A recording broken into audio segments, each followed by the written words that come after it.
ആലുവയിൽ youth league റാലിയുടെ പ്രചരണ കൺവെൻഷനിൽ ബഹളവും കയ്യാങ്കളിയും കൺവെൻഷൻ നിർത്തിവെച്ചിരിക്കുന്നു. ഇന്നലെ രാത്രി ആലുവയിൽ ചേർന്ന യോഗമാണ് കയ്യാങ്കളിയിൽ കലാശിച്ചത്.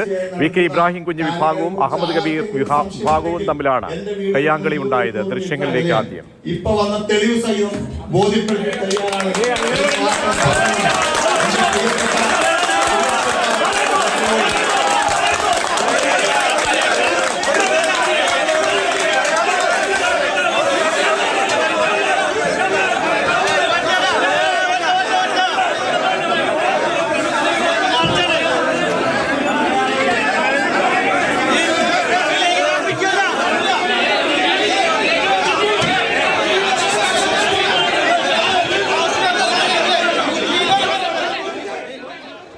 പ്രദീപ് ജോസഫ് ഉണ്ട്. പ്രദീപ്, ചേരിപ്പോരാണോ കയ്യാങ്കളിയിൽ കലാശിച്ചത്?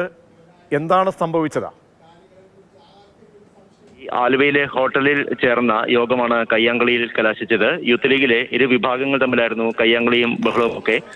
വി കെ ഇബ്രാഹിം വിഭാഗവും അഹമ്മദ് കബീർ വിഭാഗത്തിലെ നേതാക്കളും തമ്മിലാണ് കയ്യാങ്കളി ഉണ്ടായത്. പാർട്ടി ഓഫീസ് നിർമ്മാണത്തിലെ അഴിമതി ആരോപണങ്ങളെ തുടർന്നുള്ള തർക്കങ്ങളാണ് കയ്യേറ്റത്തിൽ കലാശിച്ചത്. നേരത്തെ തന്നെ ഇത് സംബന്ധിച്ച ചില ആക്ഷേപങ്ങളും ആരോപണങ്ങളും ഒക്കെ നിലനിൽക്കുന്നുണ്ടായിരുന്നു. യോഗത്തിൽ ഇതേക്കുറിച്ചുള്ള സംസാരങ്ങളുണ്ടായി.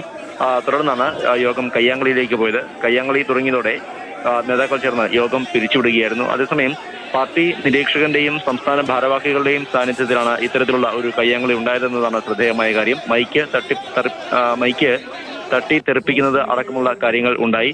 ഉന്തും തള്ളുമുണ്ടായി. ഏതാനും പേർക്ക് നേരിയ പരിക്കേറ്റിട്ടുമുണ്ട്. ആരും ചികിത്സ തേടിയിട്ടില്ല. അതിനുള്ള സാഹചര്യങ്ങളിലേക്ക് കടന്നിട്ടില്ല. നേരത്തെയും പലയിടങ്ങളിലും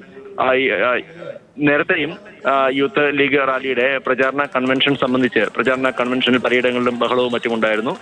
ഇന്നലെ രാത്രി ഏതാണ്ട് 9 മണിയോടുകൂടിയാണ് ആലുവയിൽ ഇത്തരത്തിലുള്ള സംഭവം ഉണ്ടായത്. ശരി, പ്രദീപ് ജോസഫാണ് വിവരങ്ങൾ നൽകുന്നത്.